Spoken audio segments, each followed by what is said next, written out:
같이 기도하겠습니다.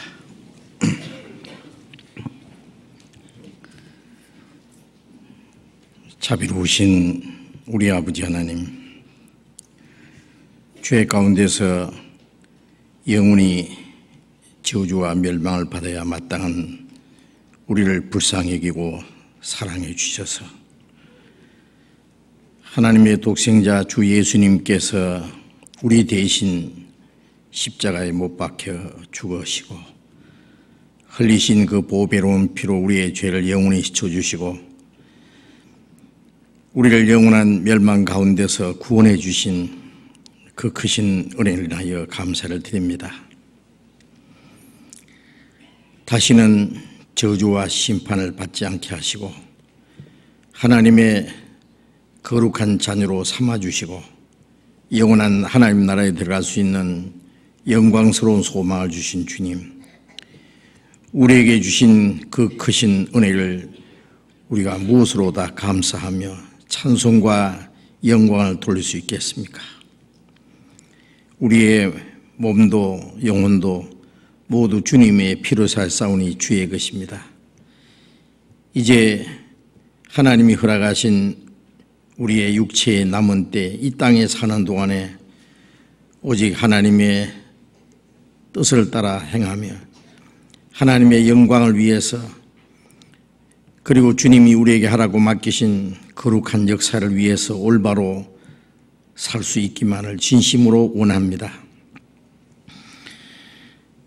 이 시간 우리가 또 함께 모여서 하나님의 말씀을 배울 수 있도록 인도해 주신 주님, 우리 각 사람 주님 자비로운 능력의 손으로 더욱 붙들어 주시며 주님의 진리로 더욱 거룩하게 온전하게 세워주셔서 우리가 하나님의 자녀로 부끄럽지 않게 행할 수 있도록, 그리고 우리 주변에 많은 이뤄진 영혼들에게 우리가 하나님의 자녀라는 확실한 증거를 나타내 보이고 우리에게 주신 하나님의 사랑과 영원한 소망과 진리의 말씀을 그들에게도 전해 줄 수 있도록 우리 모두를 주님 능력의 손길로 붙들어 주시고 주님 뜻대로 귀하게 사용해 주시옵소서. 이 시간 함께 참여하지 못한 우리 형제 자매들 어느 곳에 있든지 일일이 주님이 보살피시고 영육 간에 합당한 은혜를 허락해 주셔서 더욱 주님을 가까이 하며 주님의 말씀을 사모하는 마음을 허락해 주시옵소서. 이 시간 때를 따라 우리에게 필요한 말씀을 주시는 주님, 우리에게 또 합당한 말씀을 주시고 우리가 마땅히 어떻게 행할 일들을 더욱 가르쳐 주시옵소서.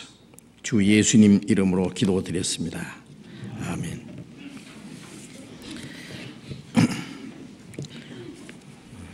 이 시간에는 먼저 질문을 받는 시간입니다. 질문이 여러 개 들어와 있는데요. 먼저 질문을 읽겠습니다.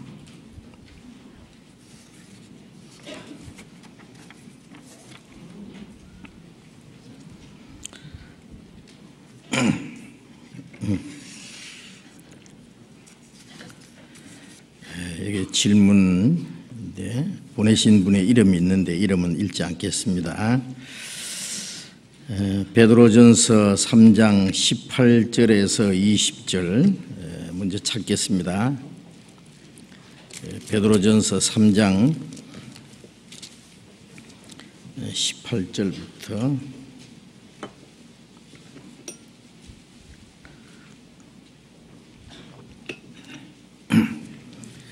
3장 18절에서 20절. 그들은 전에 노아의 날 방주 예비할 동안 하나님이 오래 참고 기다리실 때에 순종치 아니하던 자들이라. 방주에서 물로 말미암아 구원을 얻은 자가 몇 명뿐이니 겨우 8명이라.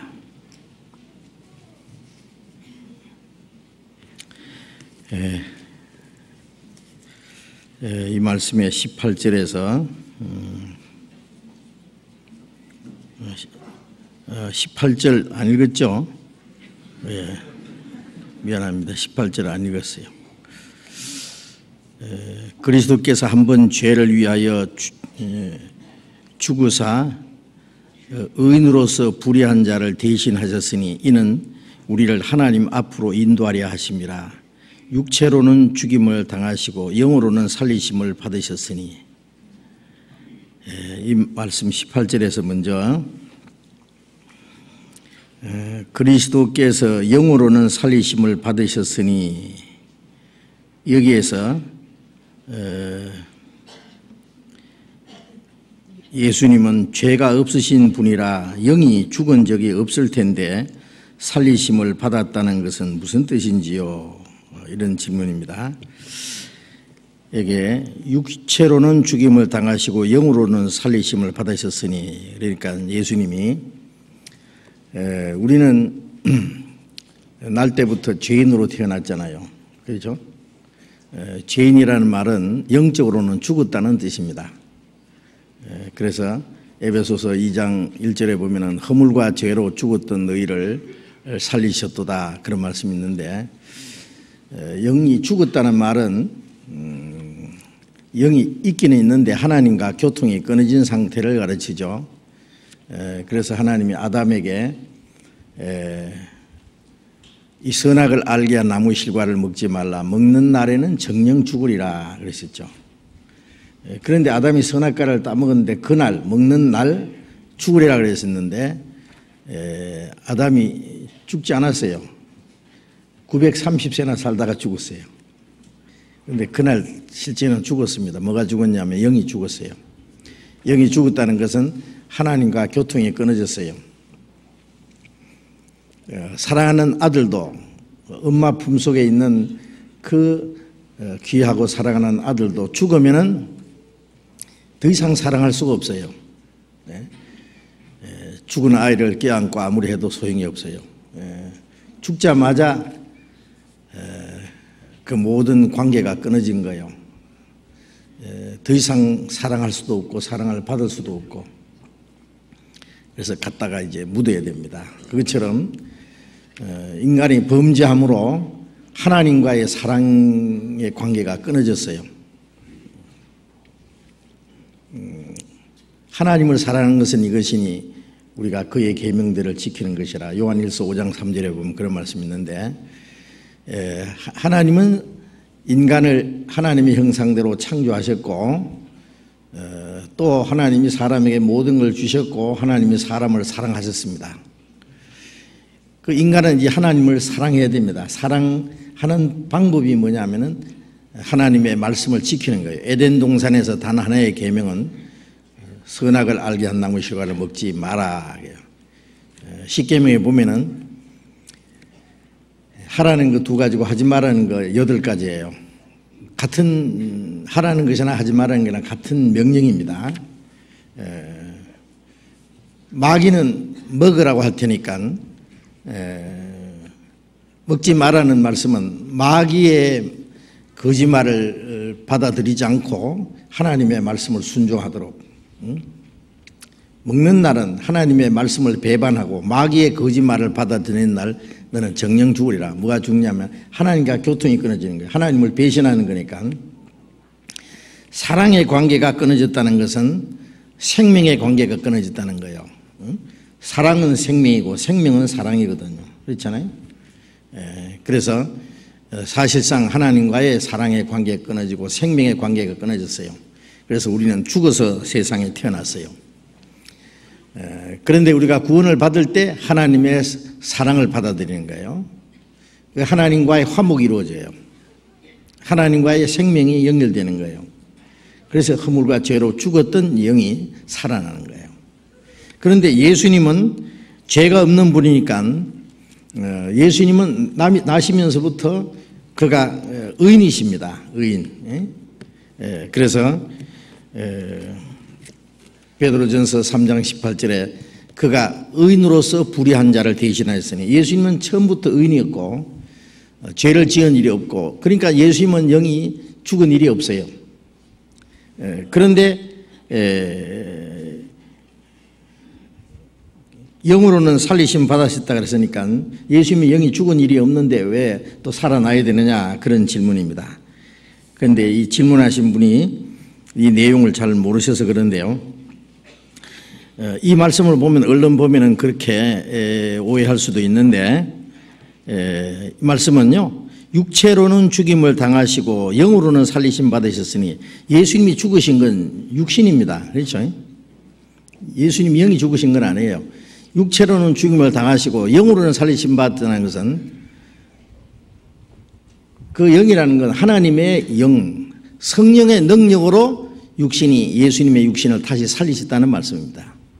다시 살아난 것은 영이 아니고 육신을 살리신 거예요. 그러니까 육체로는 죽임을 당하시고 하나님의 영으로, 하나님의 능력으로 다시 살아나셨다, 그런 뜻입니다. 그 살아난 것은 육신입니다. 로마서 1장을 찾아봅시다. 로마서 1장. 로마서 1장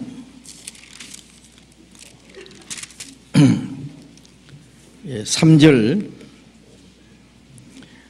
로마서 1장 3절 4절을 같이 읽읍시다. 이 아들로 말하면은 육신으로는 다윗의 혈통에서 나셨고 성경의 영으로는 죽은 자 가운데서 부활하여 능력으로 하나님의 아들로 인정되셨으니 곧 우리 주 예수 그리스도시니라. 이 아들 예수 그리스도죠. 육신으로는 다윗의 혈통으로 나셨고, 육신으로는 다윗의 혈통에는 다윗의 계보에서 나셨다 그거예요. 그리고 성결의 영으로는 죽은 자 가운데서 부활하여, 성결의 영으로, 성령의 능력입니다. 죽은 자 가운데서 부활하여 능력으로 하나님의 아들로 인정되었으니, 여기에 성결의 영으로 죽은 자 가운데 살아난 것은 영이 살아났단 말이에요, 예수님의 몸이 살아났단 말이에요? 예? 모르겠어요? 육신으로는 나신 예수님, 죽으셨고 성결의 영으로 부활했다 말입니다. 로마서 8장 11절 보겠습니다. 8장 11절. 11절 또 같이 읽겠습니다. 예수를 죽은 자 가운데서 살리신 이의 영이 너희 안에 거하시면 그리스도 예수를 죽은 자 가운데서 살리신 이가 너희 안에 거하시는 그의 영으로 말미암아 너희 죽을 몸도 살리시리라. 예수를 죽은 자 가운데서 살리신 이의 영이 너희 안에 거하시면, 하나님의 영이시죠. 하나님의 영입니다. 성령, 하나님의 영, 그리스도의 영 같은 말입니다. 그리스도 예수를 죽은 자 가운데서 살리신 이가, 그리스도 예수를 죽은 자 가운데서 살리신 것은 하나님의 영입니다. 하나님의 영으로 살리셨습니다. 살리신 이가 너희 안에 거하시는 그의 영으로 말미암아, 하나님의 영으로 말미암아 너희 죽을 몸도 살리시리라. 우리 육신도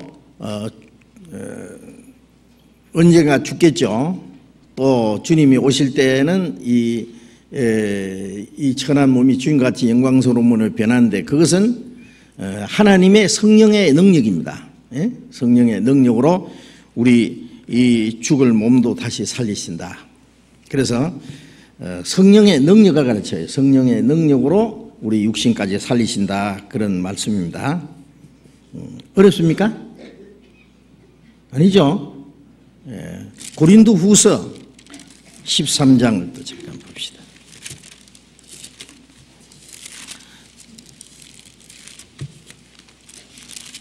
(13장) 4절 같이 읽겠습니다. 그리스도께서 약하심으로 십자가에 못 박히셨으나 오직 하나님의 능력으로 살으셨으니 우리도 저희 안에서 약하나 너희를 향하여 하나님의 능력으로 저와 함께 살리라. 여기는 아주 자세히 설명이 되어 있죠. 그리스도께서 약하심으로, 예수님의 육신은 예수님의 몸은 우리와 똑같은 연약한 몸이에요. 피곤하고 목마르고 배고프고 눈물도 흘리시고 너무너무 피곤해서 배에서 고물을 베고 주무시기도 하시고 우리와 똑같은 육신이에요. 십자가에 못 박혔을 때 말할 수 없는 고통을 느끼셨고 똑같은 약하심으로 십자가에 못 박히셨으나 연약하신 그 몸으로 십자가에 못 박혀 죽으셨어요. 오직 하나님의 능력으로 살으셨으니, 그럼 예수님이 다시 살아나신 것은 하나님의 능력으로 살아나셨다 그 말이에요. 살으셨으니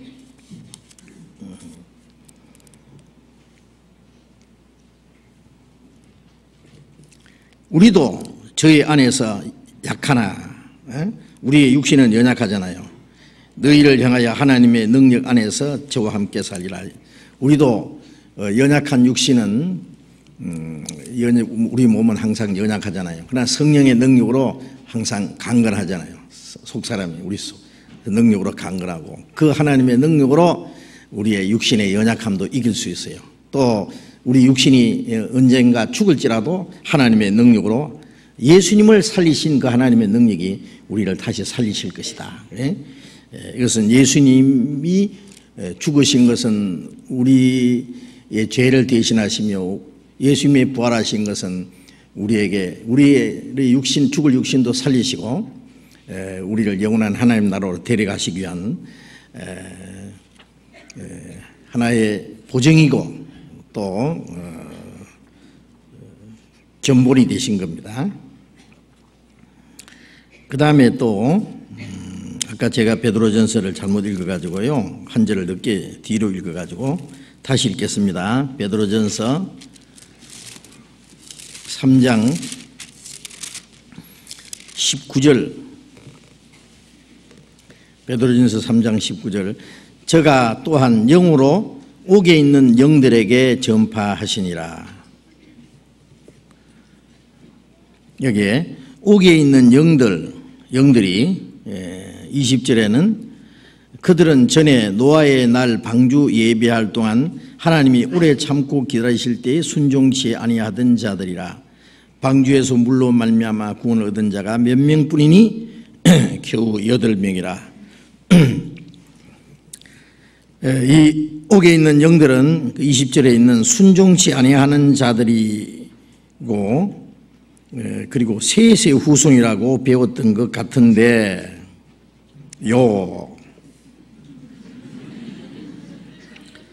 질문은 셋의 후손이 옥에 있다는 것은 음부에 있다는 것인가요? 아니면 다른 장소를 말하는 건가요? 배우기는 배우셨는데 잊어버리신 것 같아요, 이번에. 배웠던 것 같은데요 그랬어요.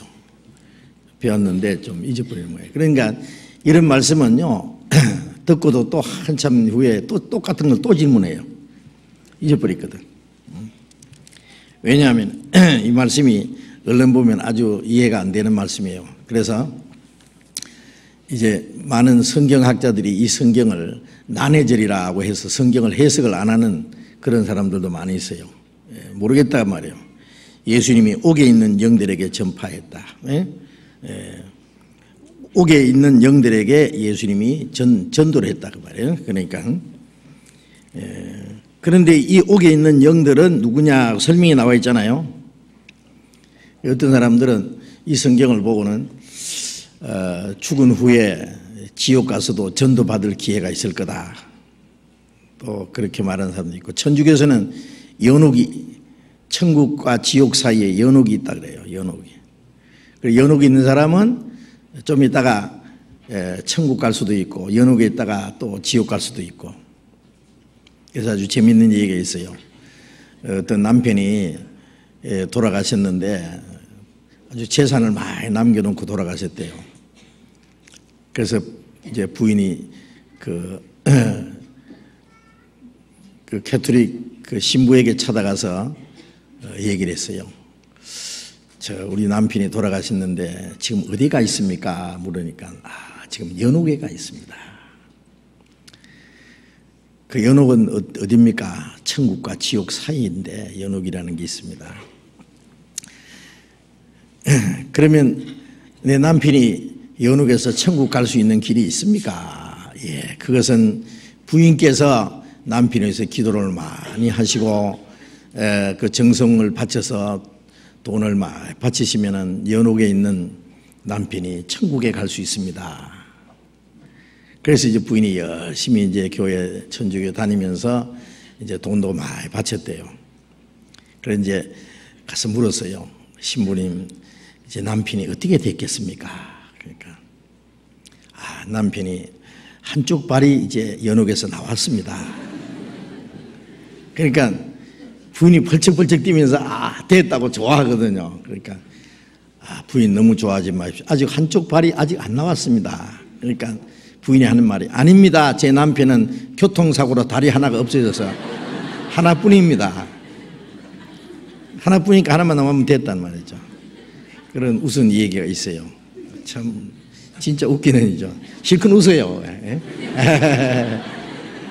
예, 이럴 때 웃지 뭐. 그 천주교에서요, 그 면죄부를 많이 팔았잖아요. 면죄부. 그 면죄부를 팔아가지고요, 그 지금 그 바티칸에 베드로 성당을 만들었대요. 베드로 성당 제가 가봤는데 엄청 웅장한 그 만들어 놨어요. 그 면죄부 받아서 만들었대요. 그 면죄부를 사면은 천국에 간다고. 그래서 멀리서 막 집도 팔고 땅도 팔고 해가지고 뭔 면죄부를 사려고 하는 거예요. 또 죽은 부모님을 위해서 면죄부를 사면은 면죄부를 살 때 그 돈이 돈통에 땅그랑 하고 떨어지는 소리가 날 때에 그 돌아가신 어머니의 영혼이 그 연옥에서 천국에 간다 그랬대요. 실제 그런 일이 있었어요. 참 어처구니 없는 말인데, 어처구니가 뭔지 아세요? 저도 뭔지 몰랐는데, 어처구니라는 게 이 맷돌을 돌리잖아요. 맷돌을 돌리는데 가운데 이렇게 그 중심을 잡아주는 게 있죠. 그것이 어처구니래요. 그게 어처구니 없으면 안 돌아가죠. 당치도 않는 말이다 그 말이에요.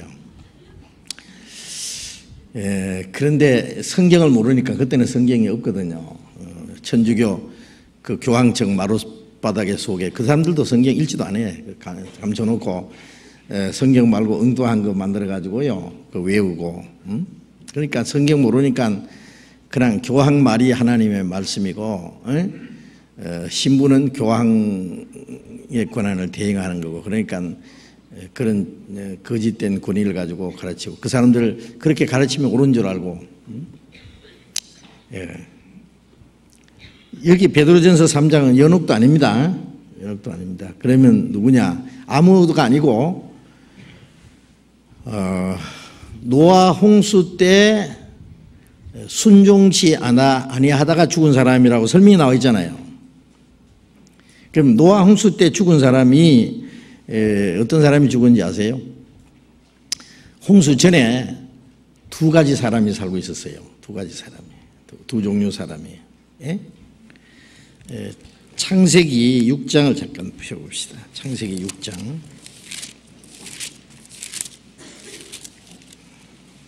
창세기 6장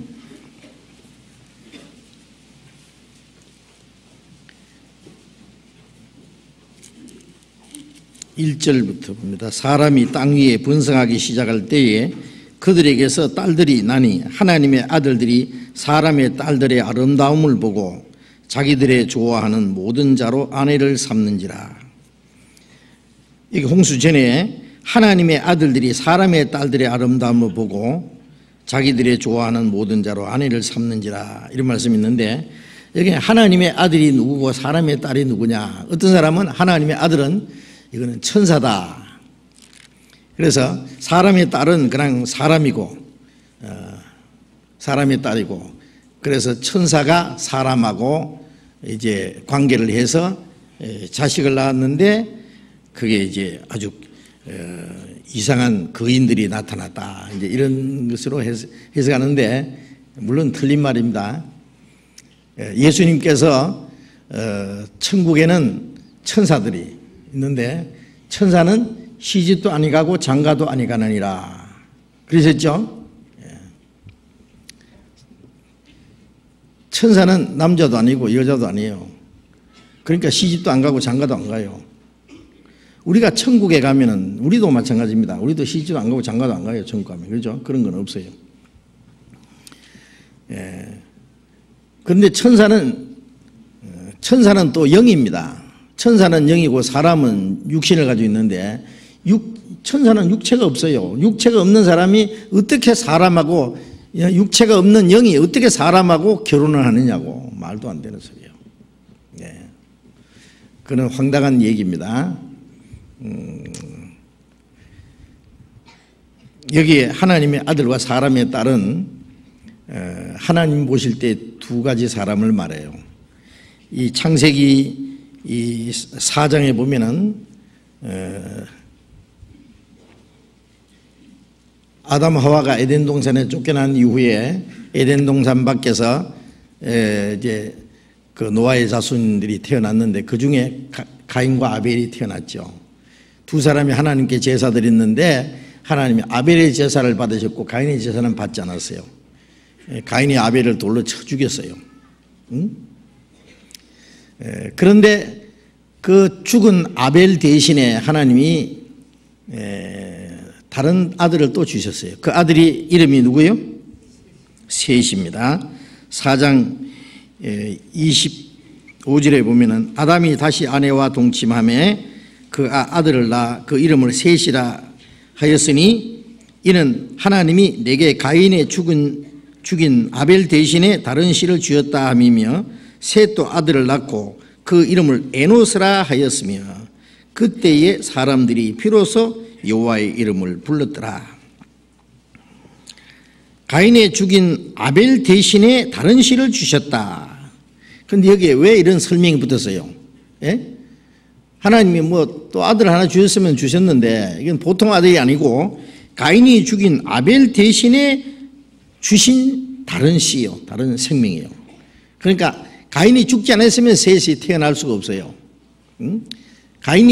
아벨이 죽지 않았으면 셋이 태어날 수 없어요. 그런데 아벨이 죽음으로 대신 주신 생명입니다. 여기서 아벨은 예수님의 피로 하나님과 화목해서 구원받은 사람의 그 모습도 되지만은 예수님의 모형도 돼요. 예수님의 모형. 예수님이 죽으심으로 우리가 살아났잖아요. 우리가 하나님의 자녀로 탄생한 거예요. 그래서 그 고린도후서 5장 15절에 보면은 그가 모든 사람을 대신하여 죽으심은 산자들로 하여금 그랬죠. 예수님이 죽으심으로 산자들이 누구예요? 구원받은 사람들이죠. 구원받은 사람들. 우리는 주님이 죽으심으로 대신 받은 생명이에요. 하나님의 미리 죽음으로 많은 열매를 맺느니라. 하나님의 독생자가 죽음으로 우리는 하나님의 자녀로 탄생했어요. 아벨이 죽음으로 셋이 태어난 것처럼. 그래서 이 셋은 훗날 예수 그리스도로 말미암아 구원받을 모든 사람들의 모형이에요. 이 셋의 후손들이 비로소 하나님의 이름을 불렀더라. 비로소 하나님 이름을 불렀다는 건 하나님의 이름을 부르고 하나님을 경배하고 하나님께 영광을 돌리다가 말이에요. 그러나 입으로만 부른다는 말이 아니에요. 그들은 하나님을 섬기고 하나님께 영광을 돌리고 하나님께 순종하는 했다 그런 뜻입니다. 이 사람들이 하나님의 아들로 구별된 겁니다.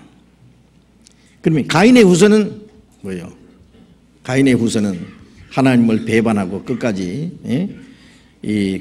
그 가인의 후손이 그 앞에 그 4장에 쭉 보면은 하나님을 떠난 후에 유리방황하면서 그 다음에 이제 막 온갖 그 예술을 발전시키고 문명을 발전시키고 그 다음에 무기를 발전시키고 사람을 죽이고 또 여러 여자를 택하고 이렇게 이제 막 여러 가지 발전도 하고 죄도 짓고 그것이 이제 가인이에요. 이 세상을 말하는 거예요. 구원받지 못한 이 세상 사람들. 그래서 홍수 전에는 이 두 종류 사람이 살고 있었어요. 하나님 셋의 자손으로서 하나님을 섬기는 하나님의 아들들.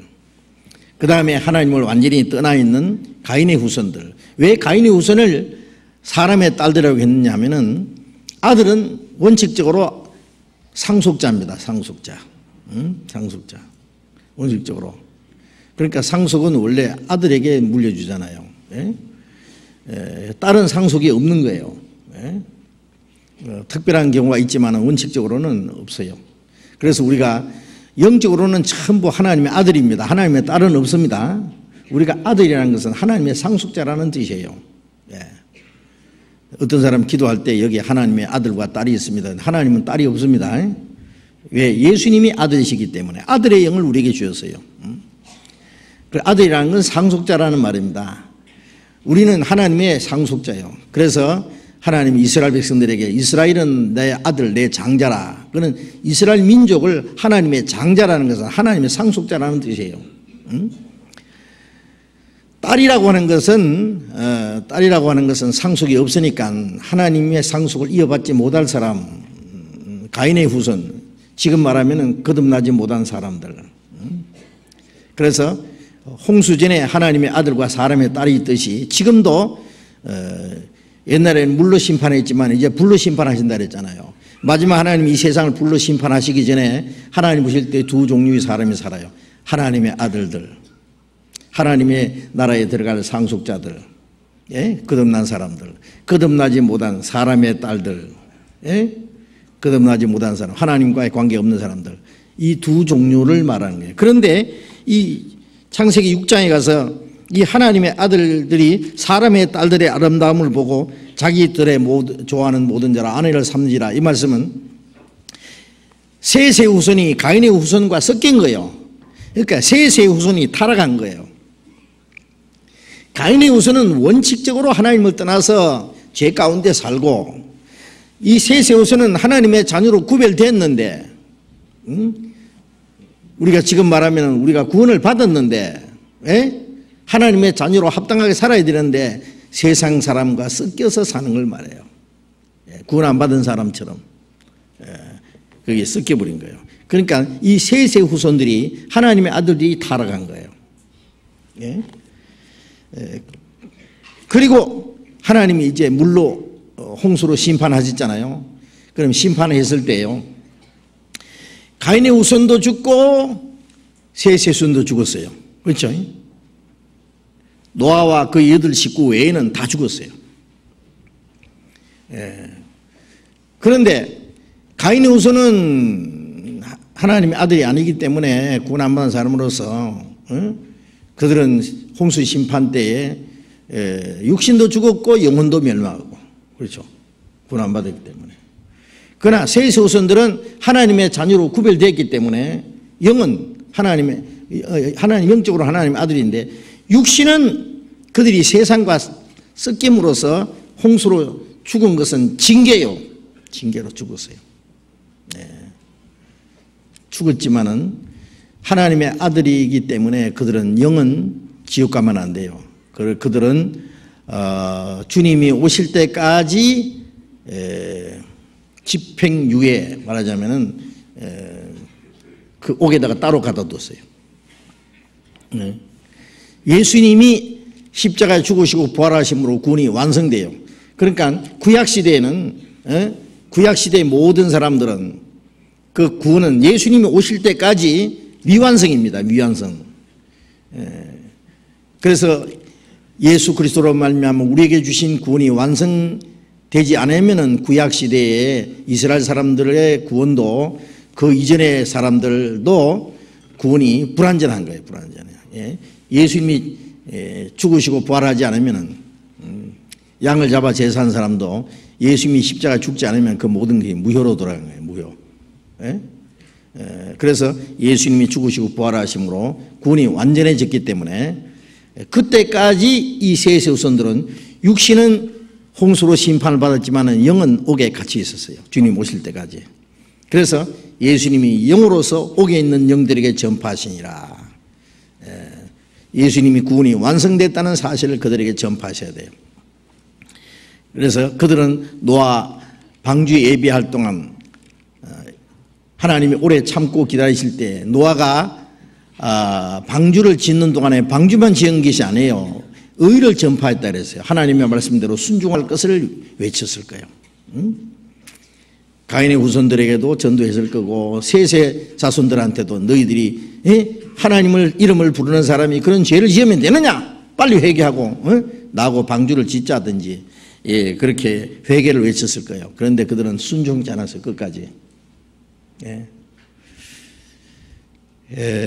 그래서 여기 왜 그 말씀이 베드로전서 기록되어 있냐 하면은 우리를 위해서입니다. 지금도 구원받은 사람들이 하나님의 아들인데 한 번 확실히 거듭나면 영원히 멸망하지 않아요. 요한복음 10장 28절에 내가 저희에게 영생을 주노니 영원히 멸망치 아니할 터요 또 저희를 내 손에서 빼앗을 자가 없느니라. 영생이라는 건 영원히 멸망하지 않는 거예요. 또 구원받은 사람의 생명은 주님의 손 안에 있어요. 이루어지지 않도록 지켜주시는 분이 주님이시요. 구원을 받았지만 구원을 혹시 내가 잃어버릴까 봐 이걸 내가 지켜야 될 책임이 내한테 있다면 참 불안할 거예요. 그죠? 그런데 우리를 구원하신 주님이 우리의 영혼을 끝까지 지켜주세요. 그런데 구원받은 사람도 잘못하면은 육신이 타락할 수 있어요. 죄를 구원받은 사람이 지어서는 안 되는 죄를 지을 수 있어요. 그래서 죄가 두 가지라 그랬잖아요. 부지중에 짓는 죄, 고의로 짓는 죄. 부지중에 짓는 죄는 아직도 변화되지 않는 옛 성품 때문에 자기도 모르게 뭐 미워했다든지 분을 했다든지 다투었다든지 뭐 가벼운 거짓말을 했다든지 아직 변화되지 않은 옛 성품 때문에 무의식적으로 나오는 그런 습관적인 죄. 그 다음에 고의로 짓는 죄는 더 큰 죄입니다. 부지중에 짓는 죄는 자백만 하면 돼요. 그것도 죄는 죄예요. 그래서 분을 내어도 죄를 짓지 말며 해가 지도록 분을 품지 말고 분을 낼 수는 있지만 죄를 짓어는 안 돼. 분을 내지만 주먹이 나가면 안 돼요. 그렇죠? 미워하기나 해도 사람을 죽이면 안 된다고. 탐심이 있어도 도둑질하면 안 돼요. 그 행동으로까지 나타내지 마라. 해가 지도록 분을 품지 마라 말은 그날의 분은 해가 지기 전에 끝내야 된다고요. 오래 가지고 있으면 안 돼요. 그걸 계속 가지고 있으면 나중에 이제 그것이 그 사람의 인격을 완전히 점령해 버리는 거예요. 그러니까 그리스도인들은 혹시 잘못하면 빨리 돌이켜야 돼요. 빨리. 그 가룟 유다도요. 마귀가 유다의 마음에 예수를 팔리는 생각을 넣었어요. 생각을 넣고 나중에 마귀가 속에 들어가 버렸어요. 행동으로 나타났잖아요. 그럼 생각이 들어올 때 그 생각을 물리쳐야 돼요. 그렇죠? 그럼 유다는 그걸 물리치지 않고 그것이 그 마귀가 주는 그 생각을 그냥 보배덩어리처럼 마음속에 가지고 있었어요. 우리도 마귀가 구원은 못 뺏어가도 우리 신앙은 넘어뜨릴 수 있어요. 그래서 우리에게 아주 나쁜 생각을 집어넣으면 그걸 빨리 쫓아내야 돼요. 말씀으로. 예수님이 마귀 시험을 이기듯이 그렇지 않으면은 그 거짓말이 마귀가 우리의 마음속에 나쁜 생각을 계속 집어넣으면 그게 행동으로 나타나고 큰 죄를 지어요. 그래서 자백하고 빨리 돌이키면 하나님이 용서해 줘요. 그런데 이제 고의로 짓는 죄는 계획적으로 거짓말하고 도둑질을 하고 계획적으로 남을 속여먹고 계획적으로 나쁜 짓 짓는 거 있잖아요. 그리스도인이 지어서는 안 되는 죄입니다. 계획적으로 거짓말해서 남을 돈을 떼먹었다든지 또 뭐 도둑질을 했다든지 간음죄를 지었다든지 이것은 그리스도인이 지어서는 안 되는 죄예요. 그러면 어떻게 되냐? 징계가 있어요. 징계. 그래서 히브리서 12장에 하나님이 사랑하는 자를 징계하신다. 받으시는 아들마다 채찍질하신다. 반드시 채찍질하십니다. 물질을 속이 먹었으면 몇 배 손해를 본다든지 그러니까 여러 가지죠. 정신적으로 그 다음에 육신적으로 고린도전서 11장에 보면은 고린도 교인들은 도덕적으로 또 여러 가지 죄가 있어가지고 그 죄 때문에 약한 자도 많고 병든 자도 많고 잠자는 자도 적지 않았다. 그 징계를 받아가지고 육신이 약해지고 병도 들고 잠자는 건 죽은 자도 적지 않았다. 여러 사람이 징계로 죽었어요. 예? 그래서 어떨 때는 죽이기까지 합니다. 죽이기까지. 저것 좀 더 이상 살려놓으면 안 되겠다 싶으면 죽여버려요. 그러나 고린도전서 5장 5절에 이런 자들을 사탄에게 내주었으니 육신은 멸하고 육신은 주의까지만 하지만은 영은 주 예수의 날에 구원받게 함이라. 영은 멸망하지 않아요. 구원해 줘요. 예? 그러니까 이 셋의 후손이 그랬습니다. 그들은 가인의 후손과 섞임으로써 죄를 지었어요. 그러나 홍수로 육신은 심판을 받았지만은 영은 주님 오실 때까지 기다다가 영은 살아나는 거예요. 베드로전서 다시 봅시다. 베드로전서 4장을 봅니다.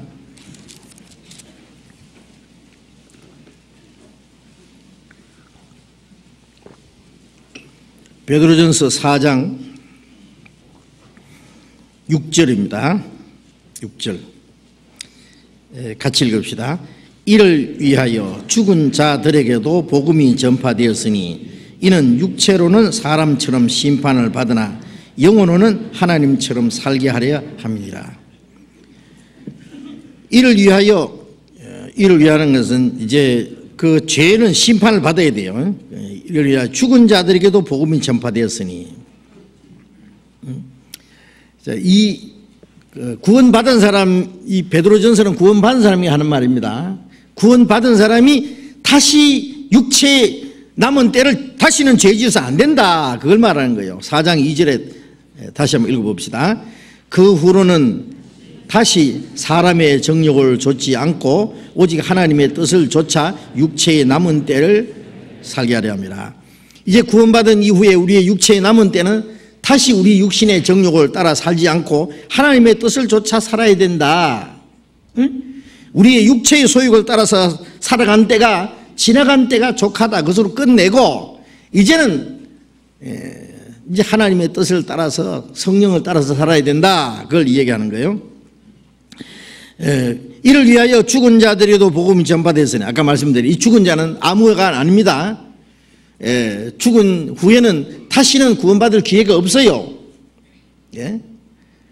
뭐 천주교에서는 죽은 영혼을 위해서 기도하는 게 있는데요. 당치도 않은 소리입니다. 당치도 않은 말. 제가 우리나라에 아주 원로 목사님은 유명한 목사님 누군지 말하면 다 아는 분입니다. 이름 얘기 안 할래요. 예. 눈치로 아시는 분이 계세요. 예. 그 육여사 그 돌아갔을 때요. 참 그 육여수 여사는 전 국민이 다 사랑하고 존경하는 분이잖아요. 그는 대통령보다 더 훌륭한 분입니다. 영부인은. 예? 그런데 그 장례식 할 때 제가 봤어요. 하나도 안 붙이고 그대로 얘기합니다. 육여사는 그는 불교 신자입니다. 불교 신자. 그런데 이제 장례식 할 때에 불교 스님들, 그 다음에 천주교 대표, 개신교 대표, 우리나라 아주 유명한 원로 목사님, 이 셋이 나와서 이제 장례식을 하는데, 이제 중들은 이제 극락에 가게 해달라고 이제 연부를 할 거고, 몰라 이제 신부는 뭐라고 했는지 지금 기억이 안 나.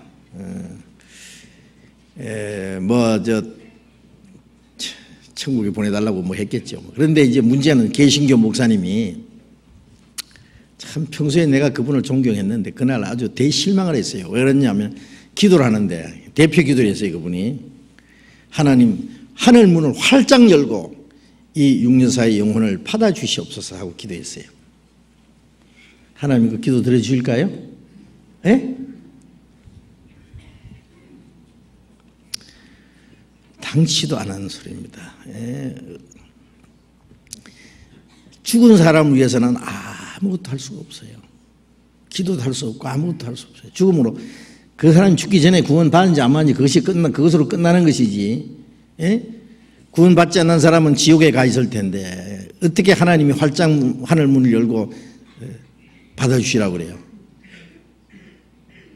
그래서 우리가 그랬어요. 불교 성들은 극락에 오라고 막 부르고 또 한쪽에는 뭐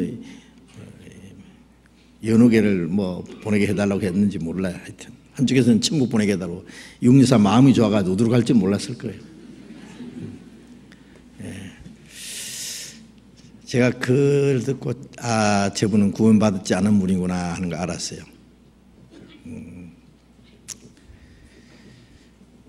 여기에 죽은 자에게 복음이 전파됐다는 것은 아무나 아닙니다. 누구라고요? 홍수 전에 회개 순종치 않다가 홍수 때 죽은 누구? 셋의 자손들. 자, 잊지 마십시오. 그 사람들에게만 해당됩니다. 딴 사람에게는 해당 안 됨. 아시겠죠? 예, 그들은 육신은 죽었지만 육체로는 사람처럼 심판을 받았습니다. 징계를 받아 죽기까지 했습니다. 그러나 영으로는 하나님처럼 살게 하려 합니다. 예? 그들의 영이 구원받기 위해서 예수님이 그들에게 옥에 있는 영들에게 그들에게 전도를 하신 거예요. 아시겠죠? 예. 그래서 여기 질문을 다시 읽겠습니다. 셋의 후손이 옥에 있다는 것은 음부에 있다는 것인가요? 아니면 다른 장소를 말하는 건가요? 예. 이 사람들만은 위한 옥이 하나님 따로 준비했을 거예요. 그리고 그들에게 그리스도께서 전파하셨다는 것이 무엇이고 그 결과로 셋의 후손이 얻은 것은 무엇인지요? 예를 들면 낙원으로 갔나요? 전파하신 것은 구원을 완성하셨다는 걸 전하셨고 그 결과로 셋의 후손들이 영원히 사람처럼 살게 하려 함이라 했으니까 살아났겠죠. 낙원으로 들어갔겠죠. 그리고 홍수 심판으로 음부에 내려간 다른 영들에게는 기회가 없을 텐데 특별히 셋의 후손들에게만 전파하신 이유가 궁금해요. 구원받은 이들이었나요? 아까 말씀드렸잖아요. 그 사람들은 구원받은 사람으로 구별된 사람이에요. 예. 그런데 왜 옥에 갔나요? 그랬어요. 왜 옥에 갔다고요?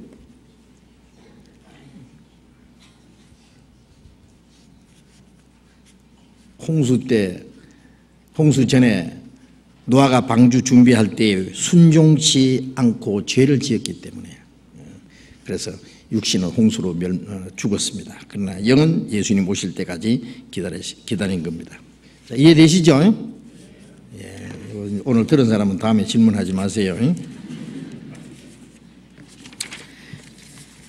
또 다른 질문이 있는데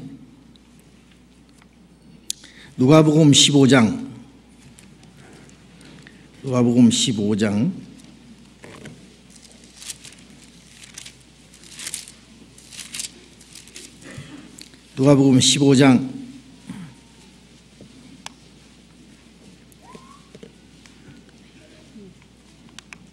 1절부터 7절까지 2절부터 읽겠습니다. 3절부터 읽겠습니다. 15장 3절부터 예수께서 저희에게 이 비유로 이르시되 너희 중에 어느 사람이 양 100마리가 있는데 그 중에 하나를 잃으면 99마리를 덜에 두고 그 잃은 것을 찾도록 찾아다니지 아니하느냐.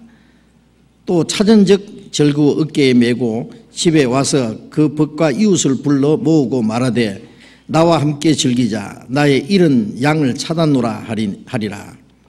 내가 너희에게 이르노니 이와 같이 죄인 하나가 회개하면은 하늘에서는 회개할 것 없는 의인 99을 인하여 기뻐하는 것보다 더하리라. 이 비유에 대해서 질문을 드립니다. 얼마 전에 교제 중에 99마리 양이 구원받은 자가 아니라 누가복음 15장 1절에서 2절의 말씀을 보면은 자신들이 의인인 줄 생각하고 의인인 줄 착각하고 있는 바리새인들, 서기관들, 즉 구원받지 못한 자들일 수도 있다고 말씀하시는 분이 있어서 질문드립니다. 저는 1절, 2절 말씀에 근거하여 그렇게 생각할 수도 있겠지만 7절 끝 말씀을 묵상하면서 하늘에서는 회개할 것 없는 의인 99을 인하여 기뻐하는 것보다 더하리라 하신 말씀에 근거로 바리새인 자신들은 의인이라 생각해도 하나님은 자신들의 죄인임을 깨닫지 못하는 것을 슬퍼하시고 안타까워하시지 기뻐하시지는 않을 것이므로 여기서 비유로 말씀하신 양 99마리는 이미 구원받은 성도들이므로 기뻐하시지만 그보다 더 이뤄진 영혼이 구원받아 한 사람이 하나님 앞에 돌아왔을 때 그 기뻐하신다고 생각됩니다만 어느 쪽이 맞는지요? 당신이 맞습니다. 잘 설명하셨네요. 제가 설명할 것도 없네. 다 설명해 버렸어요. 예, 그래서 저도 이 얘기 들었어요. 99마리를 덜에 두고 99마리는 이뤄진 양이 아닙니다. 99마리는 이뤄지지 않은 양이에요. 그거는 안전이 있어요. 그런데 이 이뤄진 양, 이뤄져 있기 때문에 목자를 멀리 떠나서 이뤄져 있기 때문에 아주 그 불쌍한 양, 위험한 양, 이제 맹수한테 물려 죽을 수밖에 없는 양, 예? 그 양 한 마리를 찾았다 그랬죠. 그래서 또 설명하기를 이와 같이 죄인 하나가 회개하고 회개하면은 회개하는 건 구원받는 걸 말하는 거예요. 하늘에서는 회개할 것 없는 의인 99을 인하여 기뻐하는 것보다 더하리라. 그런데 이 의인 99은 하나님 앞에 의인이 아니라 그 당시에 바리새인과 서기관들 자기들이 스스로 의인이라고 자처하는 그 사람들을 가리킨 거 아니냐. 그 의인들보다 한 사람이 의인이라고 자처하는 바리새인과 종교가들보다 한 사람 죄인이 구원받는 걸 하나님이 더 기뻐하시는 게 아니냐. 그래서 이 99마리는 구원을 안 받은 사람이고 한 마리만 구원받은 사람이에요. 그런데 그렇게 설명하는 걸 저도 들었는데 그거 아닙니다. 그거는 여기에서는 99마리가 구원받은 사람이냐 안 받으셨냐 아니냐 그걸 설명하려고 하는 게 아니에요. 예? 여기서 설명하려는 것은 이런 양 한 마리 아시죠? 이런 양 한 마리가 얼마나 귀하다는 것을 설명하는 거예요. 한 마리를 찾으러 갔어요. 그렇죠. 한 마리. 뭐 많은 양을 찾으러 간 게 아니라 한 마리. 마태복음 16장 26절에 예수님이 사람이 무엇을 주고 제 목숨을 바꾸겠느냐. 온 천을 얻고도 자기 목숨을 잃으면 무엇이 유익하리요. 무엇을 주고 제 목숨을 바꾸겠느냐. 온 천하보다도 귀하고 바꿀 수 없는 목숨이라는 것은 우리 육신의 목숨을 말하는 게 아니에요. 예? 하나님이 온 천하보다도 귀중한 이 목숨은요, 하나님 보실 때 사람의 영혼을 두고 하시는 말씀이에요. 그래서 이사야 49장 5절에 나는, 따라해 봅시다. 나는 여호와 보시기에 존귀한 자라. 예. 하나님이 우주 만물을 창조하실 때 말씀으로 창조하셨어요. 그러나 나를 구원하실 때는 말씀으로 구원 못하셨어요. 하나님이 자기 독생자를 십자가에 죽는 데까지 내주셔서 나를 구원하셨어요. 예? 그러니까 하나님이 보실 때 온 천하보다도 더 귀한 거예요. 집이 아무리 웅장하고, 예? 막 수백을 들여서 엄청난 집을 지었다고 합시다. 예? 그러나 그 집이 귀중한 게 아니에요. 그 집안에 같이 사랑하는 아내든지 자기 사랑하는 자녀든지 그것도 훨씬 더 중요해요. 그렇죠?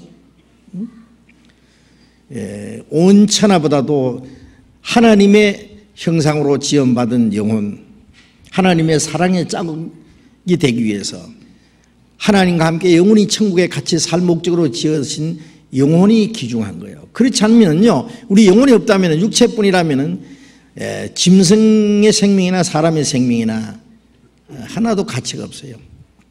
같은 거예요. 예? 다를 것이 없어요.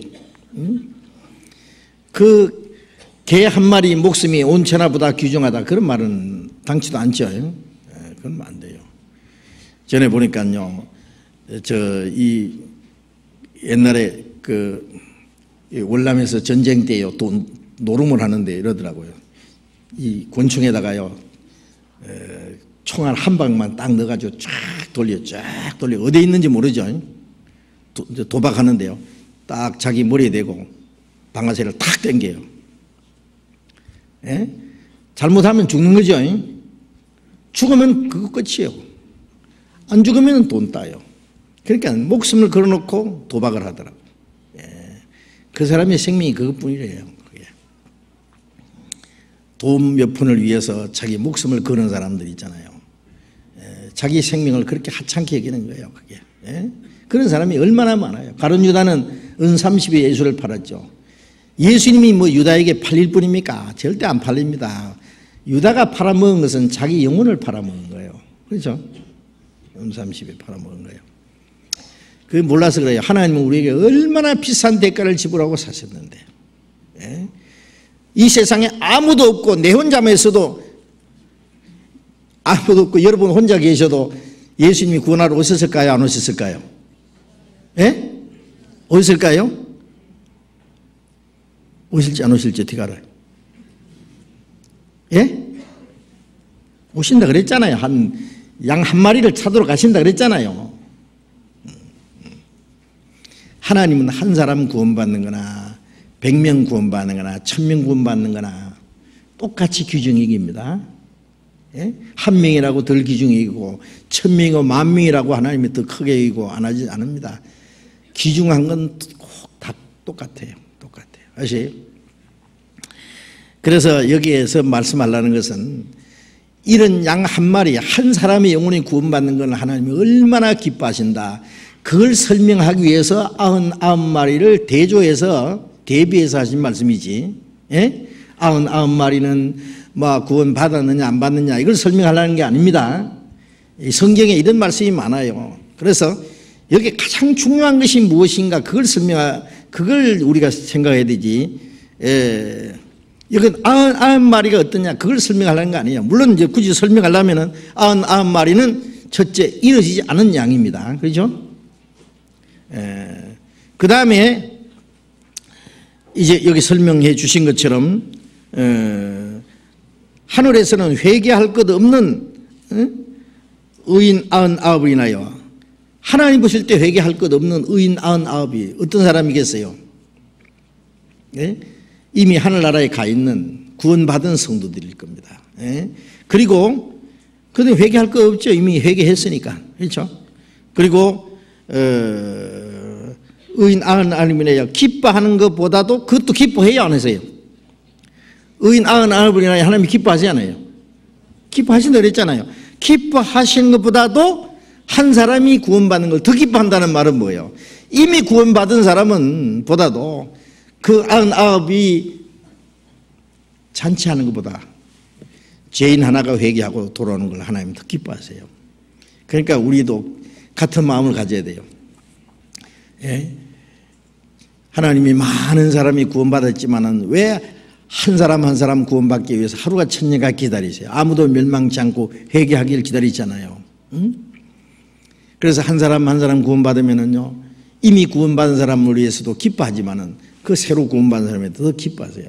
그러니까 우리가, 우리 많은 우리 형제 자매들이 기뻐하고 감사하고 하는 것도 좋지만은 우리 가운데 한 사람 구원 안 받은 사람이 들어오면 우리는 거기에 마음을 써야 돼요. 하나님은 그게 그 사람에 대해 관심이 더 많거든.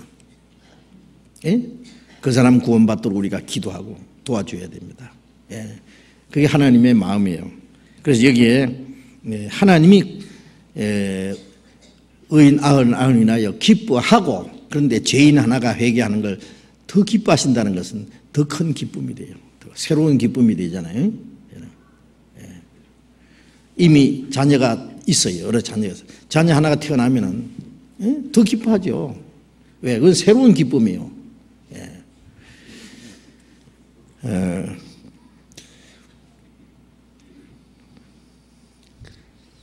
그 당시에 이 바리새인과 서기관들, 자기가 스스로 어렵다고 생각하는 사람들, 그 사람들이 의인 99이라고 만일 가정한다면은 하나님은 그들을 기뻐하지 않습니다. 그들은 하나님이 멸시하십니다. 그들은 하나님이 진노하십니다. 그들은 여기에 속한 사람이 아니에요.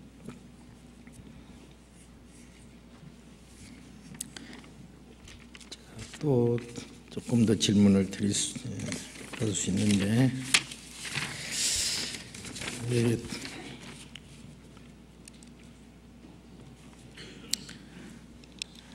언제나 성경 말씀을 문의드리면 답을 가르쳐 주심을 감사드립니다. 저는 성경 말씀을 읽을 때, 들을 때 제일 기쁘고 즐겁습니다. 하오나 궁금한 것도 많아서 깨닫고 싶은 마음이 특심합니다.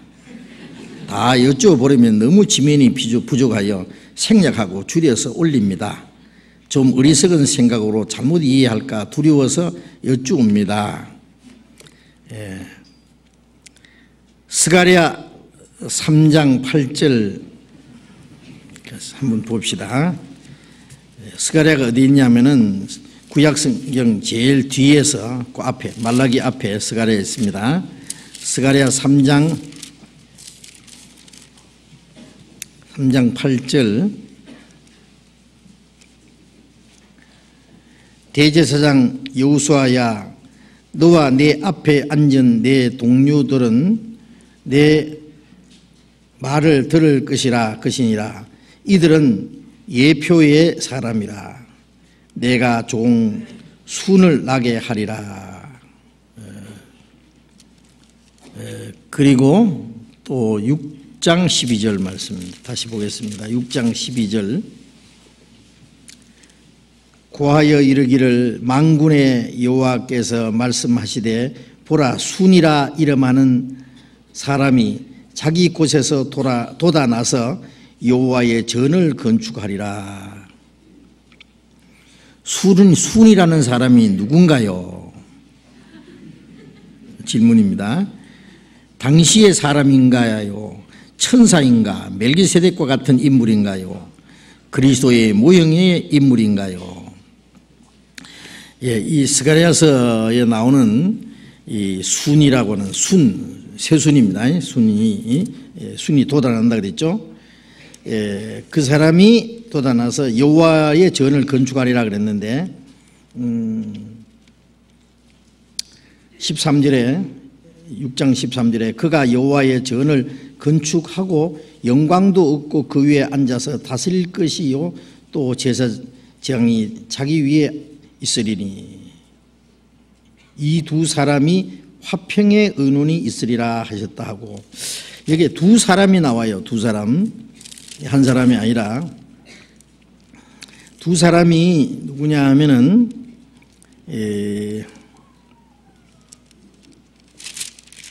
그다음 좀 다시 넘어가세요.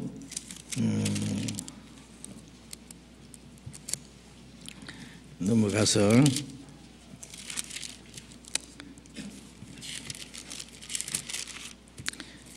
4장에 봅니다. 앞으로 넘겨서요. 4장에 보면은 4장 3절에 봅니다. 그 등대 곁에 두 감람나무가 있는데 하나는 주발 우편에 있고 하나는 그 좌편에 있나이다.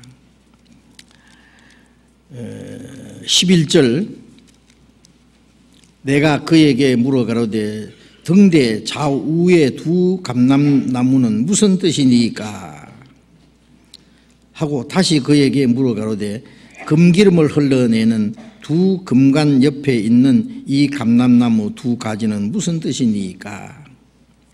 14절, 가로되 이는 기름 발리운 자 둘이니 곧 세상에 주 앞에 못에 섰는 자니라 하더라.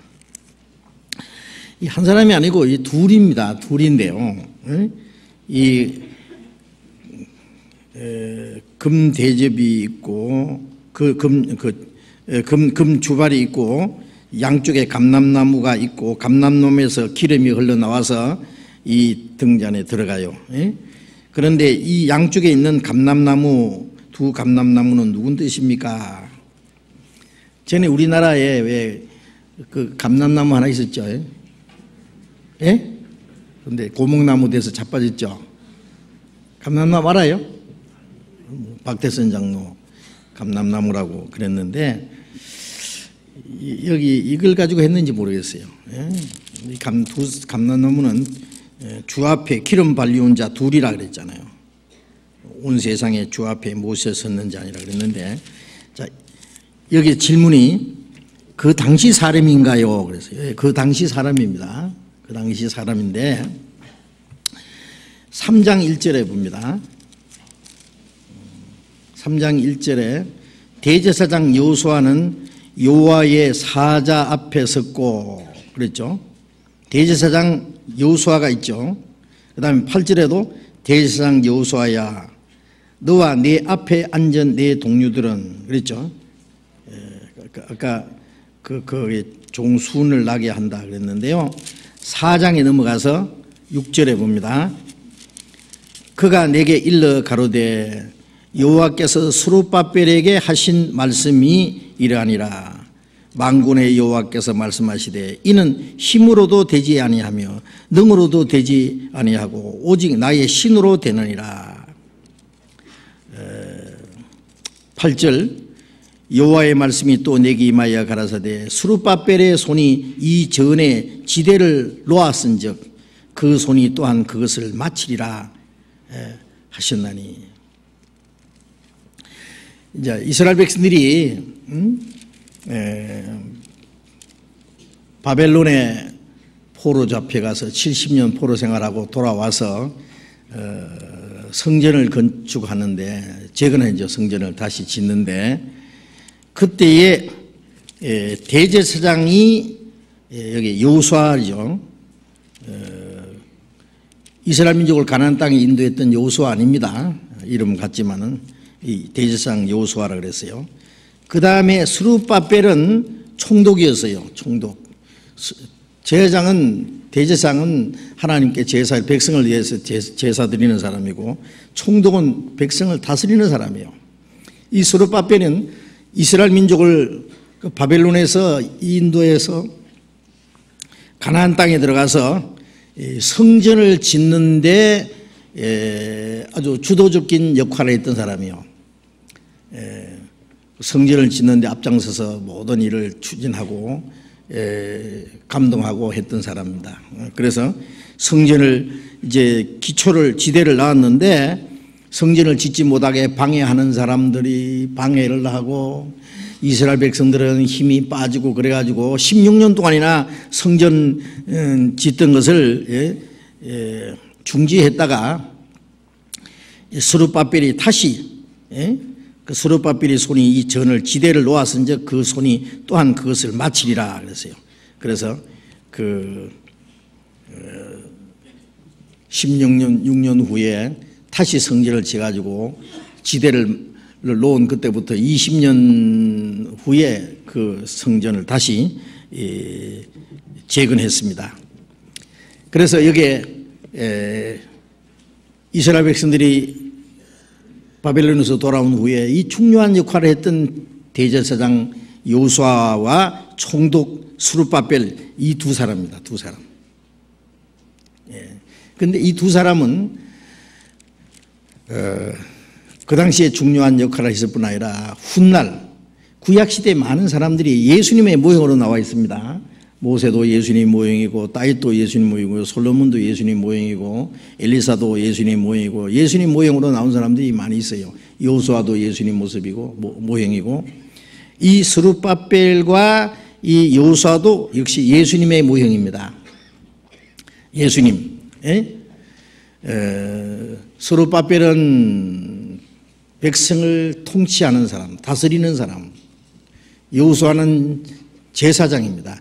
예수님에게 두 가지 직분이 있잖아요. 두 가지. 히브리서 7장을 봅시다.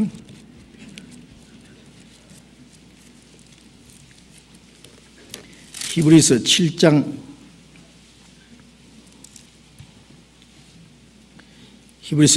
1절 같이 읽어봅시다.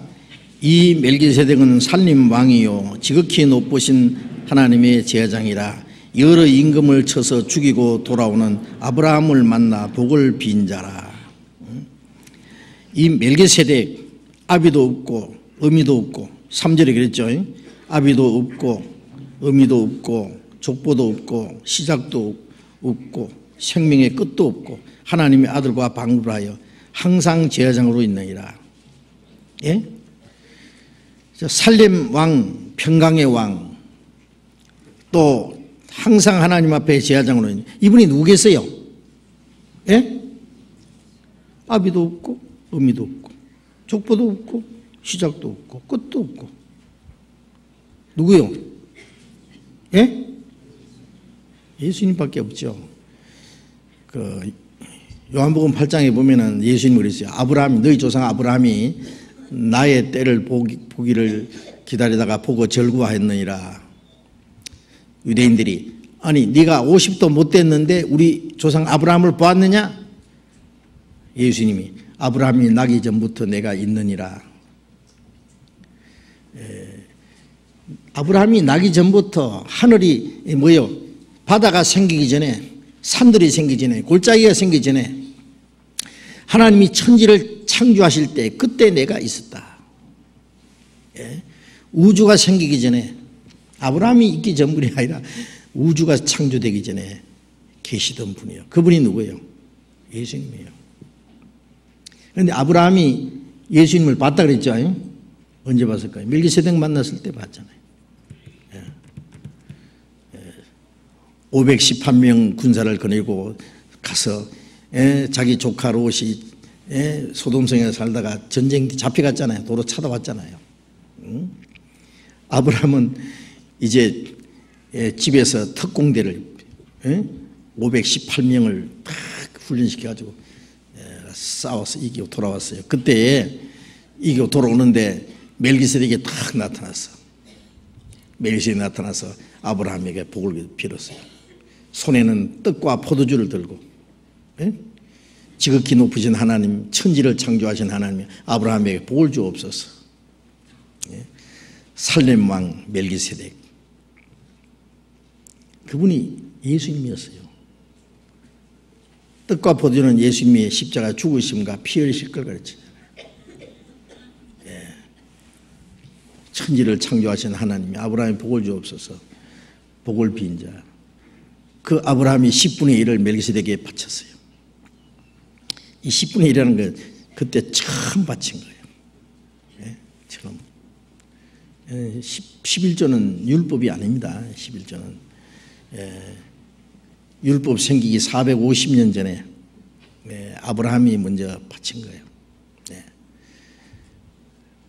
아브라함은 구원받은 모든 사람의 대표입니다. 예수 그리스도로 말미암아 천지를 창조하신 하나님께로부터 복 빌문 받은 자입니다. 우리 구원받은 사람의 대표를 말해요. 멜기세덱 아브라함은 너무너무 감사해서 자기가 이기고 돌아올 때 가져온 10분의 1을 멜기세덱에게 바쳤어요. 그건 뭐예요? 그 축복을 받은 자로서 하나님 앞에 감사하고 하는 그 분을 경외하는 표예요. 우리가 10분의 1은 율법을 따라 바치는 게 아닙니다. 구원받은 사람이 구원해 주신 은혜에 대한 감사와 그 주님을 경배하는 하나의 표요. 자, 어쨌든 이 멜기세덱은 살렘 왕이요. 살렘은 평강입니다. 평강의 왕. 그 다음에 제사장. 예수님은 왕입니다. 만왕의 왕이시고 예수님은 우리를 위한 대제사장입니다. 그러니까 아까 여호수아는 제사장, 그 다음 스룹바벨은 총독, 그 통치자. 그래서 예수님의 모형이었어요. 자, 예수님은 십자가에 죽으시고 부활하실 그래서 성천하셔서 지금 제사장으로 살아계시고 다시 재림하셔서 영원히 만왕의 왕이십니다. 그런데 우리도 예수님 안에서 그 예수님의 직분과 같은 것을 우리에게 물려주신 거예요. 우리도. 우리 구원받은 베드로전서 2장을 잠깐 봅시다. 베드로전서 2장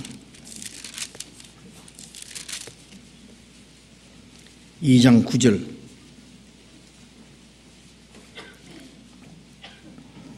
베드로전서 2장 9절 같이 읽읍시다.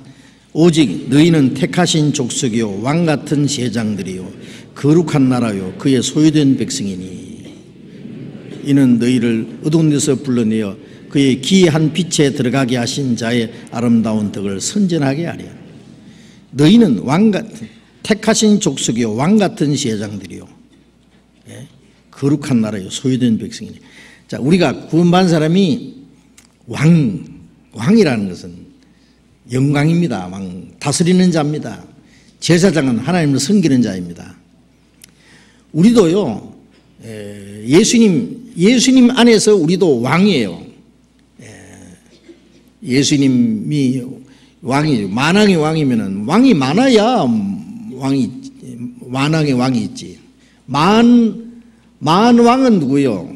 구원받은 사람이 만왕입니다. 그래서 요한계시록 19장에 예수님이 재림하실 때 그 다리 이름 쓴 것이 있으니 만왕의 왕이요 만주의 주라 칭하더라.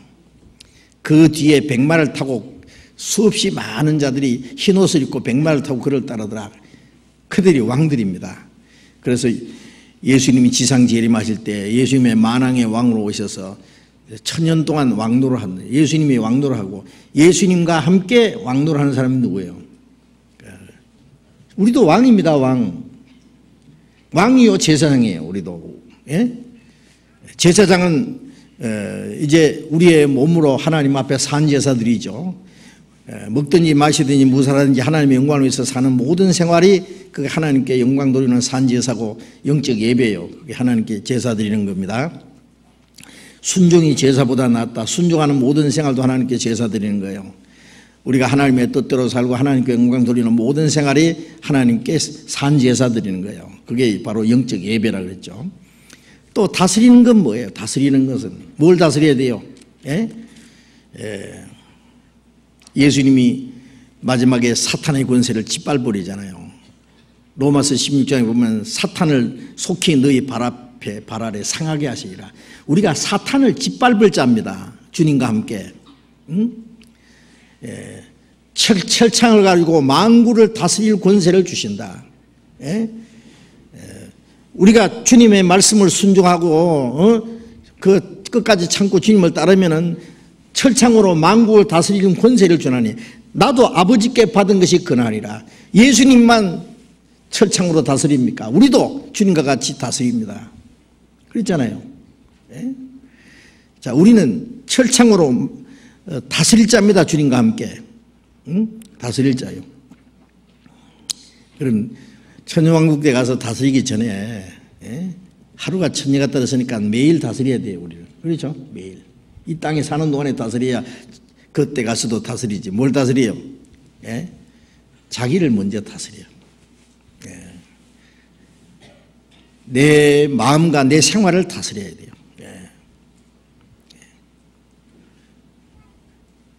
이 세상의 모든 거짓과 죄를 정복시켜야 돼요. 사탄의 세력을 정복해 가야 돼요. 모든 거짓을 이겨야 돼요. 그게 예수님은 평강의 왕이요 진리의 왕이잖아요. 내가 왕이니라 그랬죠. 빌라도에게. 그러나 내 나라는 세상에 있지 아니하리라. 나는 진리를 증거하러 왔노라. 진리의 왕입니다. 거짓을 정복하고 죄를 정복하고 죽음을 정복하고 사탄의 권세를 정복하고 정복자입니다. 그게 왕이에요. 자, 우리도 주님과 함께 왕노를 해야 됩니다. 우리도.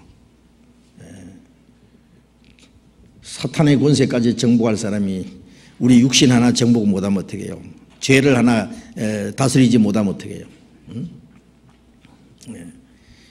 그래서 바울사도도 내 육체를 쳐서 복종시켰다 그러죠. 내 자신도 복종시키고 내 생활을 다스리고 죄를 다스리고 마귀의 권세를 다스리고 그래서 우리도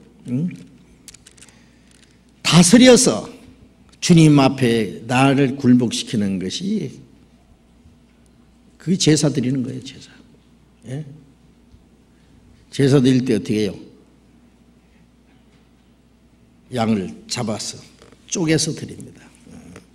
우리 자신을 하나님 앞에 바치는 거예요. 내 자신을 쪼개서. 예? 그래서 우리도 왕 같은 제사장들입니다. 거룩한 나요 소유된 백성이에요. 또 2장 5절에 같이 읽어봅시다. 5절 너희도 산돌같이 신령한 집으로 세워지고 예수 그리스도로 말미암아 하나님이 기쁘게 받으실 신령한 제사를 드릴 거룩한 제사장이 될지니라. 하나님이 기쁘게 받으실 신령한 제사를 드릴 거룩한 제사장이 될지니라. 제사장이 되어야 됩니다. 자, 그리고 또 있는데 여기 창세기 6장에 하나님의 아들들이란 아까 말씀드린 그 같은 내용이니까 이 설명을 드렸습니다. 그 당시 믿는 자들의 아들들이라고 먼저 간 성도들입니까? 아까 창세기 6장은 말씀드렸으니까 같은 내용입니다. 다니엘서 9장 3절에서 20절에 보면은 그냥 제가 이게 읽겠습니다. 다니엘의 기도를 읽으며 크게 감동되어 눈으로 보는 것 같았습니다. 그 믿음, 그 기도 본받고 싶다고 주께 고백했습니다. 다니엘이 금식하며 베옷을 입고, 다니엘은요 바벨론의 포로 잡혀가서 바벨론에서 태어난 사람이에요. 예? 바벨론에서. 그래서 바벨론에서 살다가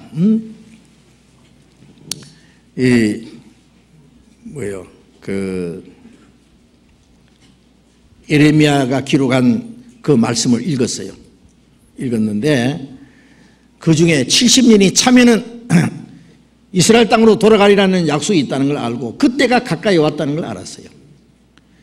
그래서 하나님 앞에 금식하며 기도하고 베옷을 입고 막 죄를 무릅쓰고 이스라엘 백성들이 하나님 앞에 죄를 지어서 바벨론 포로 잡아왔잖아요. 그 자기 백성의 죄를 위해서 기도하는 거예요. 그때가 가까웠지만은 돌아갈 때가 가까웠지만은 하나님이 이스라엘 백성에게 자비를 베풀어 주시라고 기도했어요. 우리가 에스겔 36장에 보면은 때가 되면 이스라엘 민족을 이스라엘 땅으로 돌아오게 하겠지만은 그 백성이 그렇게 해 주시기를 하나님께 기도해야 할 것이나 그랬어요. 때가 되면 해 주신다고 가만히 있을 게 아니라 그렇게 해 주시기를 기도해야 된다. 다니엘은 그때가 된 줄 알고 하나님께 간절히 기도했어요.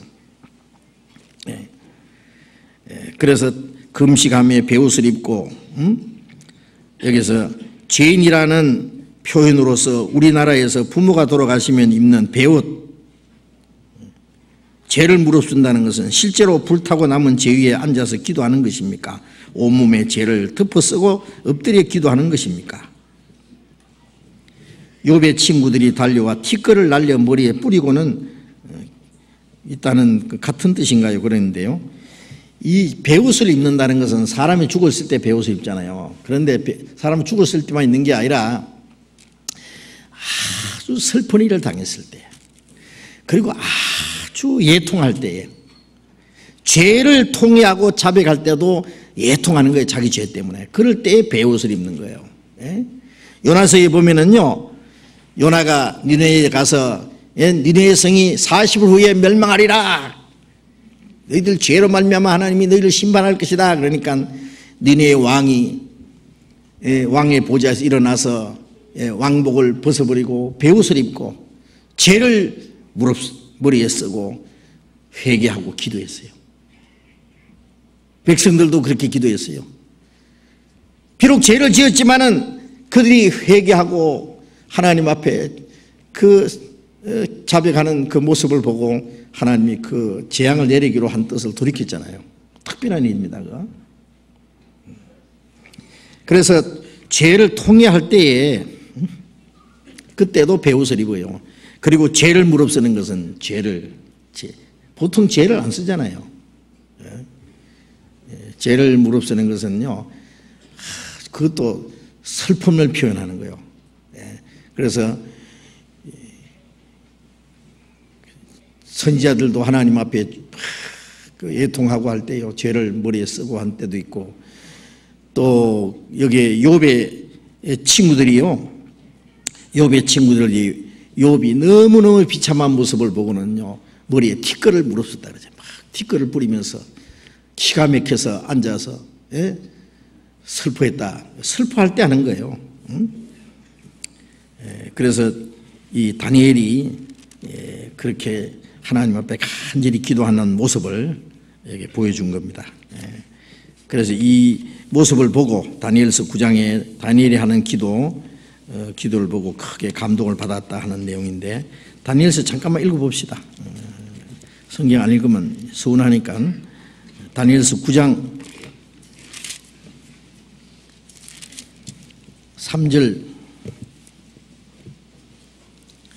3절입니다. 내가 금식하며 베옷을 입고 죄를 무릅쓰고 주 하나님께 기도하며 간구하기를 결심하고 내 하나님 여호와께 기도하며 자복하여 이르기를 크시고 두려워할 주 하나님 주를 사랑하고 주의 계명을 지키는 자를 위하여 언약을 지키시고 그에게 인자를 베푸시는 자시며. 여기 이제 기도했는데 앞에 조금 더 읽겠습니다.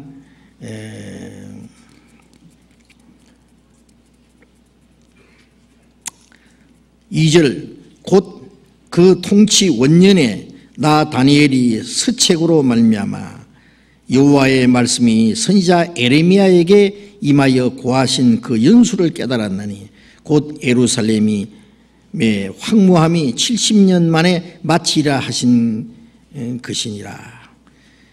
이 에레미야가 예루살렘이 멸망할 것을 예언하고 이스라엘 민족이 바벨론에 포로 잡혀가서 70년 후에 돌아오리라는 그 말씀을 연수를 깨달았다고 말이에요. 그리고 그때가 가까이 왔다는 걸 알고 예루살렘의 황무함이 70년에 마치라 하신 것이니라. 그리고 그때가 가까이 왔기 때문에 하나님께서 자비를 베풀어 주셔서 그 민족이 이제 다시 이스라엘 땅으로 돌아갈 것을 위해서 이 다니엘이 하나님께 간절히 기도하는 내용입니다.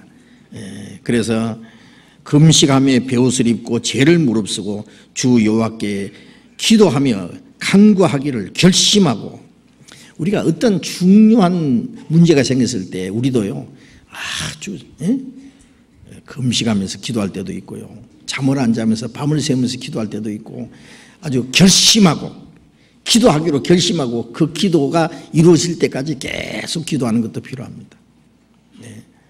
그 기도, 그런 아주 적극적인 기도, 우리가 배옷은 안 입더라도요, 정말 이 금식이라는 게 뭔지 아세요? 금식이라는 것은 자기 육신의 모든 소욕을 중지시키는 거예요. 제일 우리가 육체의 요구가 뭐예요? 먹는 거잖아요, 우선.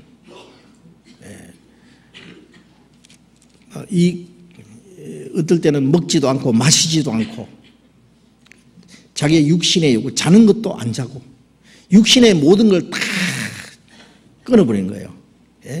하나님 앞에 우리의 간절한 마음 표시입니다. 우리 간절히 기도하는 우리의 마음의 자세. 요즘에도 어떤 사람들 그 정부를 향해서 아니면 어떤 문제를 걸어놓고 막 항의할 때 말이죠, 머리도 싹 깎아버리죠, 그죠? 싹 깎아버리는 것은 자기를 버리는 거예요.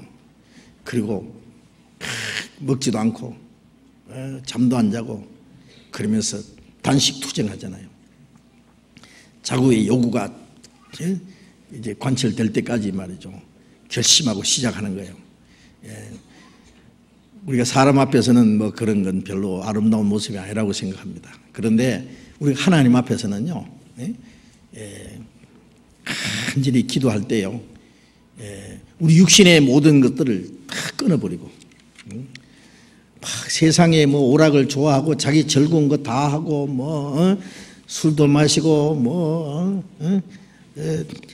육신의 그 쾌락을 다 누리면서 기도도 하고 그건 옳은 기도가 아니에요. 우리가 어떤 기도를 할 때는요, 그 하나님 앞에 간절한 마음의 표시를 위해서 자기 육신의 어떤 것을 다 요구를 끊어버리고 중지시키고, 예? 그 간절한 하나님의 마음을 나타내는 그 기도가 하나님의 마음을 움직이는 힘이 있을 수 있습니다. 예?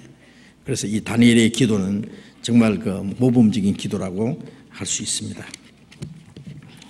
그 다음에 끝에 또 한마디 달아놨어요. 여기에 목사님 항상 감사합니다.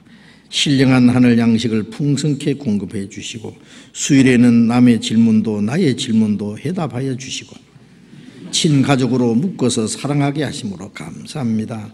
목사님의 길이심은 그리스도의 뜻이며 하나님의 뜻은 하나님 아버지의 뜻이며 그 뜻이 하늘에서 이루심같이 우리 교회와 땅끝까지 복음이 전파됨을 믿으며 감사합니다. 괜찮습니까? 이 끝에 말씀이 마음에 드네요. 그리스도의 뜻은 하나님 아버지의 뜻이고 그 뜻이 하늘에서 이룬 것 같이 우리 교회와 땅끝까지 복음이 전파됨을 믿으며 감사합니다. 그렇습니다. 자, 우리 교회에 함께 계시고 역사하시는 주님의 복음이 우리를 통해서 땅끝까지 지금 전파되고 있습니다. 또 우리는 동쪽 끝인데 동쪽 끝에서 또 저쪽으로 서쪽 끝까지, 북쪽 끝까지, 남쪽 끝까지 우리를 통해서 또 전해지죠. 우리 1층에 들어오시면은 오른쪽에 그 그림 보셨어요? 예? 우리 교회 형제님이 그리시는데 지금 뒤에 와 계신데요. 예? 좋죠? 그 무슨 뜻인지 아시겠어요? 한쪽에 보면 예수님의 무덤이 열리고 부활하신 예수님입니다. 무덤이 열리고 십자가 뒤에 3개 있고 손 위로 예수님이 손을 이렇게 내밀고 있잖아요. 부활하신 예수님이 세상을 부르시는 거예요. 그래서 저쪽에서 많은 사람들이 주님 앞에 나오죠. 그게 뭐냐면 세상에 많은 사람들이 주님 앞에 나가고 있어요. 그게 자세히 보면 여러분도 있어요. 그게 찾아봐요. 옷도 가지고 그렇죠? 있는데 그게 우리 교회당도 있어요, 없어요? 예? 있죠? 수양관도 있고요. 그리고 우리 교회당을 다 그릴 수가 없어서 몇 개만 그려놨어요. 그런데 그게 서울 교회에서 이 비둘기가 쫙 흰 비둘기가 날아가는데 전 세계로 다시 퍼져가는 그 모습이죠. 예? 그 뜻을 아셨어요? 보시고, 예. 우리에게 주신 복음이 다시 전 세계에 퍼져나가는 그 그림입니다. 예. 아주 의미 있는 그림입니다. 반드시 그렇게 될 겁니다. 자, 오늘 여기까지 말씀드리고 기도하겠습니다. 자비로우신 우리 아버지 하나님, 하나님께서 작정하신 마지막 시대, 이 세상 많은 사람 가운데 우리를 불러 구원해 주시고 거룩하게 구별해 주신 주님 감사합니다. 주님 다시 오실 날이 너무나 가까운 이때에 하나님이 우리에게 주신 이 복음 전파의 사명을 잘 감당할 수 있도록 우리 모두를 주님 능력의 손으로 붙들어 주시옵소서. 우리의 마음과 우리의 모든 삶을 온전히 주님께 바쳐서 하나님 아버지께만 영광을 돌리고 주님의 말씀에 순종하며 또 우리에게 맡기신 이 복음 전파의 사명을 잘 감당할 수 있도록 우리를 통해서 이루기고자 원하시는 하나님의 큰 역사가 이루어질 수 있도록 우리 모두 주님 몸된 교회의 지체로서 귀중하게 사용해 주시옵소서. 우리 형제 자매들 가정마다 영육간에 주님이 지켜주시고 하는 일에 도와주셔서 주님의 교회를 섬기고 주님의 복음을 전파하는 일에 조금도 어려움이 없도록 부족함이 없도록 함께 도와주시옵소서. 전 세계 곳곳에 있는 우리 교회들 또 외국에 나가서 전도하는 우리 전도자들 더욱 주님 말씀과 능력으로 힘입혀 주셔서 어떤 어려움과 고난 중에도 굴하지 아니하고 오직 주님의 복음을 담대히 전가하고 많은 잃어진 영혼들을 주님 앞에 인도하는 큰 역사를 능히 이루게 해 주시옵소서. 다음 주간에 열릴 이번 또 전도 집회에도 많은 사람이 구원을 받을 수 있도록 주님이 함께 역사해 주시옵소서. 주 예수님 이름으로 기도드렸습니다. 아멘. 찬송 한 장 하고 봅시다. 찬송가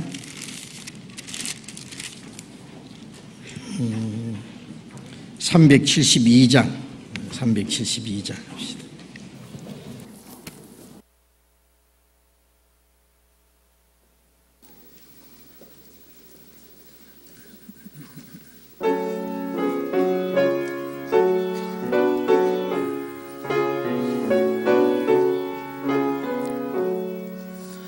나 맡은 본분은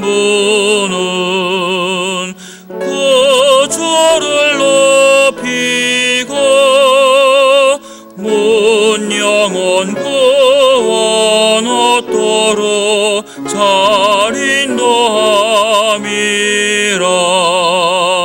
부르심 받들어 내 형제 섬기며 구주의 뜻을 따라서 내 정성 다하리. 주 앞에 모든 일 잘 행케 하시고 이후에 주를 배울 때 상 받게 하소서. 나 항상 깨어서 늘 기도드리며 내 믿음 변치 않도록 날 도와주소서.